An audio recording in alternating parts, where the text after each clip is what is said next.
Alright guys, week 3. I gotta hurry up and do this because saying my camera is too hot. I just cooled it down some. Week 3. Every day while you're there, week 3, you're going to have an assignment, a pre-trip assignment, a pre-trip assignment. It's gonna be one assignment. You got, it's like, not pre-trip assignment, but trip planning assignment. They're gonna write a state on the board. They're gonna write a city. They're gonna write from, let's say, Bismarck, North Dakota to St. Paul, Minneapolis. What's going to be the total mileage? How many miles are you going to drive per day? When are you going to stop and take your break? What city are you going to be in to stop and take your break? All this. Then they're going to ask you how much fuel are you going to use?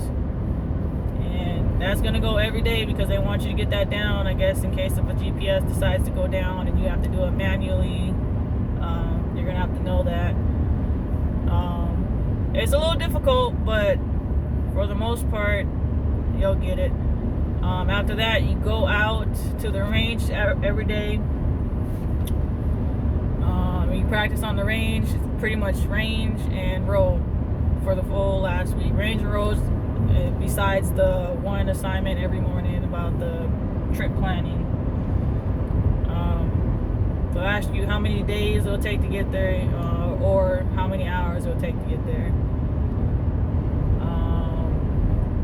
Shockingly, we did get one other free meal provided to us. The owner of our location actually bought us food that Wednesday, I want to say it was. Bought us food that Wednesday. Yeah, guys, it's my turn signal. I don't have no light out. I have different turn signals in my car. I don't have the regular auburn color. I like purple, so I got a purple turn signal bulb. So it does that because I got to get something else. Something you got to connect to it so it would actually go on the right speed. But it doesn't bother me. It bothers the heck out of my dad though. But it don't bother me. When I'm on the phone with him, he gets so mad with that. But anyways, last day there, the thing I was worried about was having to get charged the total amount, which I haven't got charged yet. But from what I think is going to happen is I think they have to wait until you get your license or until you opt out, which is I think at the 6-week mark. If you're still there at 6 weeks, I mean, they can't help you no further. So then that's when that's going to kick in. Because today my head instructor for the academy messaged me while I was driving down to do my DMV test and said, when you pass today and get your license, you will have a lot of documents you have to sign, log on to your portal. So I'm assuming it's going to be paperwork saying or asking if you're going to stay with Swift and work for Swift, or if you're going to just take your license and go. And because if you're going to stay with Swift, what they're going to do is they're going to take it out of your paycheck. And if you're not going to stay with Swift, I'm pretty sure you got to pay once a month or every week. A lot of people online that I was saying it was saying you have the option of paying once a month, which would be the one whatever it was. That's the one I'm gonna do, probably the once a month thing. I think even with Swift, I think you can have the option of getting it taken out every paycheck because they get paid every week. Or I think you can do the once a month thing for the bigger amount. While you are with Swift, you get a flat rate of $500 for 40 hours. Then after 40 hours, you get $8 an hour if you go over 40. You don't get time and a half like regular overtime. It's just $8 flat. So that was a downfall for me. And when I get back, or when I have to go back out to do my DMV test again, because if you see in my other videos, see that it is what I stated about how strict it's not really strict. they're not really strict in North Dakota, but on the 90 they're really strict. So you go into my other video, which I'm sure will probably fall after this one. You'll hear more about that. What was I saying? Swift. So yeah, because I was gonna plan on passing the day, and then I was gonna take this week to figure out if that's gonna be enough for my spouse to quit his job and look after our daughter, or would I need to try to find somewhere local or closer, or something that would be able to have me home daily where I won't have to go over the road. So, and like I told the owner, and when he was telling us about it, I wasn't rude or unprofessional about it. I just told him, like, that's still not very much money. $500 a week, flat rate, and then you're gonna be working 50 to 70 hours. They really want you working 60 to 70, but I just calculated it at 50 hours. So, but if you're working, the 70 hours, it's still not really gonna add up in my book, because that's only like $200 and some extra on top of the 5. So you're really looking at under $800. That's not even including what they're gonna take out for tax. So if you think about it, you're gonna be getting around 5 to 7. Depending on how much they take out in tax and what they take off for tax. So I would have to come here this week, calculate what both of our bills would be together, and see if we can make ends meet. But we only signed a document basically saying that we're going to Swift Academy, and that we know after day 3, if we're still there, if we don't decide to opt out, we will owe the academy money. Well, after day 6, it's either day 6 or day 8, if you're still at the academy and then you quit and walk out and don't come back, you're gonna owe the full amount, which is like $6,000 from what the book says. And then if you're in a hotel, you have housing, it's gonna be $750 on top of the $6,000. So we did have 2 people. Like I said, we were down to 6. 6 remained until the last 2 days of the academy. The second to the last day, 2 quit, which I actually was hoping they wouldn't. Why would you go through all this to just quit on the second to the last day of the academy? You're still going to owe the money. They were under the impression that they're not going to owe the money because they can't make you pay for something that the school didn't guarantee you to get. But I was like, that's the only contract you signed. Did you guys not read it? It's in the handbook. And I was trying to explain that to them because I wanted them to understand, because maybe they didn't understand and they weren't, English was their second language. So I wanted to make sure, hey guys, it's not what you're thinking. I wish it was like that. Because one guy was telling me, I was like, he made a good point. He's like, how can they make you pay for, coming to their school, and they're supposed to guarantee you a pass, and you don't pass? And he said something else that made a valid point. I can't remember what it was, otherwise I'd state it. Which made a valid point, which made me go back that same night and just double check the handbook just to make sure I did not overlook that part. Because he was saying something in the handbook, so I went and triple checked that thing.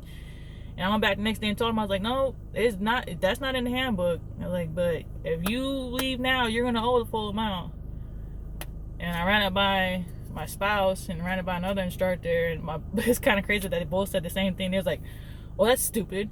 Well, if you go to college and sign up for college, and they give you the grant to go to college, and you decide to drop out your last semester or your second semester and not take the class, they're just gonna say, okay, you decided to quit, so we're not gonna make you pay for the money for the loan you took out.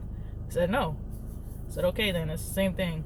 I said, y'all ain't gotta jump down me. I'm just trying to help you guys, especially the instructors, kind of clarify it to these guys that English is a second language to them, that English is not their first language. I want you guys should clarify it to them. I mean, the instructor wasn't jumping down my throat or anything, but my boyfriend kind of looking at me like I was dumb. I was like, I'm just telling you what I was trying to explain to these guys. Because I see I could see them going to court in the near future because they're not going to fully understand that they got to pay. And Swift Academy people are going to end up excuse me, that came out of nowhere. Excuse me, that was gross. And Swift Academy people, one of the instructors is probably going to have to go to court and stand up and show all the proof. So, not my problem, I guess. Week 3. That's pretty much it. You do your pre-trip assignment, or you do your trip planning assignment one every day in the morning when you get there. Every day you do your pre-trip inspection. Then you do back-end maneuvers. Some students will stay on the range, and then the other ones will go out on the road. And then usually after you get done with that, we'll go on break, and then whoever was on the range goes on to the road. And same with whoever was on the road will go to the range. And it's range and road and pre-trip all the third week. Trip plan assignment in the morning, pre-trips every week, not just third week, every week. Get that down. That's the hardest part. Well, it's not the hardest, it's the most to memorize. There's a lot to memorize, guys. Pre-trip, air brakes. You're supposed to do your air brakes before you move the truck. If the instructors tell you don't worry about it, go ahead and practice your maneuvers. Do not move the truck if the instructor is not on the range. We had 2 people do this. One person did it twice, 2 days in a row. The second day he actually got caught and got talked to. I don't know if he got talked to about it. I know the other guy, he got talked to about it because I was in the passenger seat because he was finishing. He had break time came up when he was on the 90, so I was being nice. Even though I was the first one out there, I sat in the passenger seat because I was like, I don't want nobody messing with my lineup when I line the truck up and then break time comes and I come back and somebody else is in it and messed my stuff up where I can just get in and finish what I was doing. That happened to me once. Luckily I was able to talk to the instructor because he's like, oh yeah, you backed it up right here, right? I was like, yeah. So why does he get to hop in and try to, I got it perfectly lined up for the 90. Why does he get to try to back my 90 up when I got it finally, perfect and straight? And he said, no, you're right. He's like, and he called the guy. He's like, let her do. This was her. She was finishing this, and then you can have it. So I knew how I felt to see somebody else about to kind of finish what you started.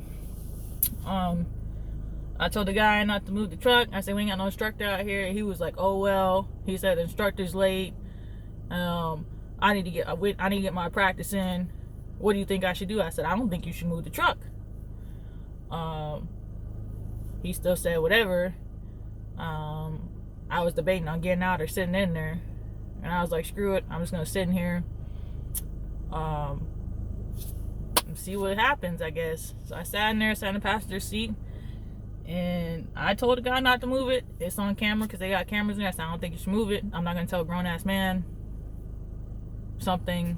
I already told him. He asked for my opinion. I gave him my opinion, and he just like, whatever, I'm still gonna do it. And the instructor caught him, and the instructor told him he's not supposed to do that. And legally,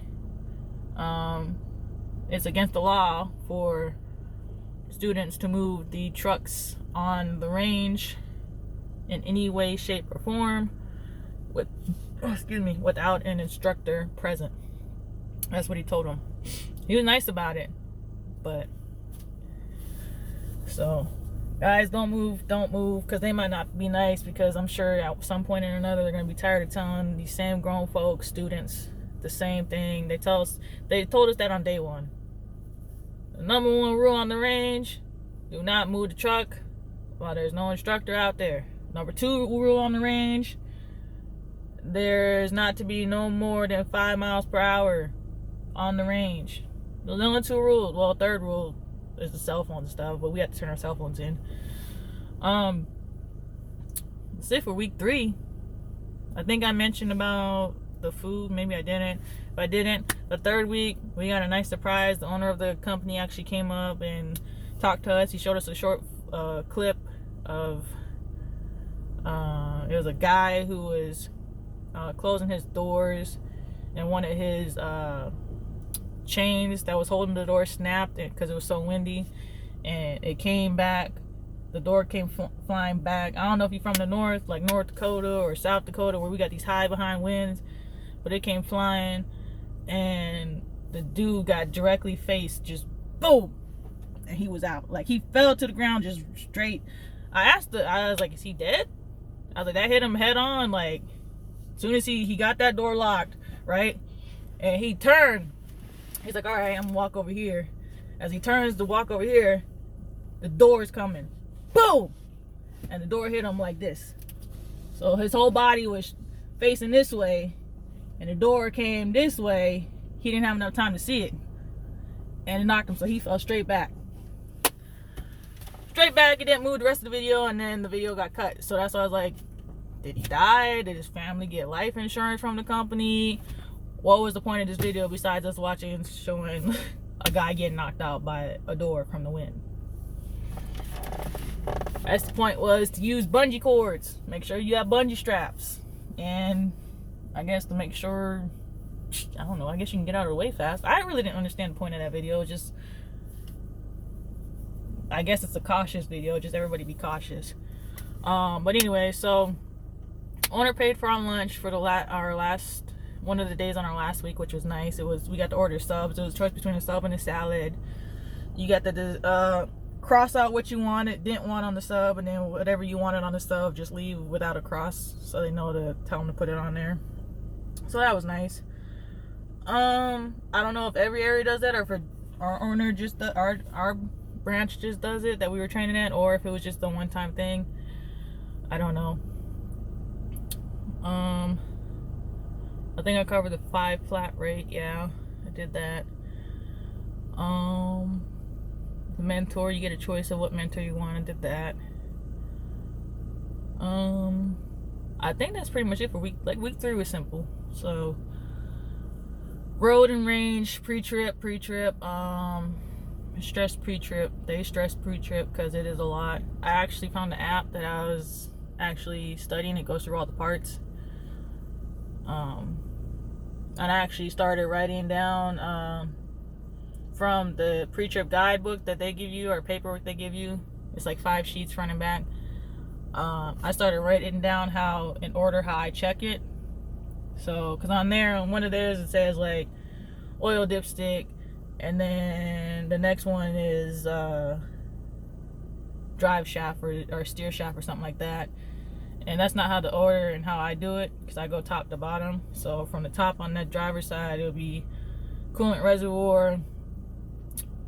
I'll go ahead and just do my hands like this and point out all the wires and hoses. Say all of them are clamped and present. If they have ties, all the ties are present. But they're held up by bolts and nuts, they're present. None are missing or loose. All clamps are securely fastened. None are missing or loose or broken. And then I'll go see coolant hoses. And then I drop down to my oil dipstick. And after that, I go over to my water pump, then go down to my I'm visioning this, guys, sorry. Water pump, drop down, you got your steering wheel box. Then I go up for my steering wheel box. I do it weird, guys. Don't do it your own style. As long as you can memorize it your way, do it your way. So I do a steering wheel box, I do a dry steering wheel shaft, both nuts, U-bolts are present, both nuts and bolts and washers are present, both top and bottom, properly lubricated, and no more than 10 degrees of play when turned. Then I point down to the air compressor, because my air compressor is tucked back in there. You can't see it, you just gotta say it tucked, appears to be working properly. Not bent, not damaged, not cracked, and not hanging. All bolts and nuts present, blah, blah, blah, blah. And it is gear driven, and it's tucked away back there. And there's no leakage. Make sure you state everything that has any type of fluid in it. Oil, grease, air. So, I'm not going to say what, yeah, I'm sure people were thinking like air ain't fluid. On a semi-truck is a different situation. Don't go out there and be like, air ain't fluid. They gonna turn to you and yeah. So air. Oil. Oh, fuel. Make sure you say your fuel tank is not leaking. The water pump. Everything. Even make sure your dipstick. Say your dipstick is not leaking. It's securely mounted. Everything that has any type of liquid in it. Drive steering wheel shaft. Make sure. The fuck are y'all looking at, bro? Fat ass oompa loompa. Make sure. I'm about to get him on video. He want to be all over my car. Who is she talking to? Is she making a video? Yeah, you want to be on it? Not in the mood, guys. So, shocks. Say they're not leaking. Steer shaft properly lubricated. Axle seals not leaking. Fuel tank not leaking. So water coolant or power steering reservoir not leaking. Make sure you say not leaking. That's the key word that they're looking for. Anything that could leak, say not leaking or free and clear of any leakage. Water pump, say it. I'm about to get out and be like, can I help you guys? Do you guys want to be in my video? I'm doing this for educational purposes, to help others who didn't, or who were like me, who didn't have this option when they were YouTubing it, trying to figure out and get all the questions answered. I know, like I said, my number one question was the money situation, because a lot of places either want it up front or want the full amount before you graduate. You don't pay the full amount when you graduate. Well, I don't even know if I graduated technically. Like I said, my last day was the 17th, and I haven't got anything about my tuition yet. So I'm just assuming that they have to wait until you actually get your license, or they do that 6-week mark, and then after that they can't help you. We had a guy there when I was in my first or second week, and they were on their, it was my first week out there. He was on a 6-week mark, and they were telling us like, hey, just so you guys know, basically, if these guys don't pass now, they're gonna have to go find somewhere else to go, because we can't, they've been out here for 6 weeks. One's been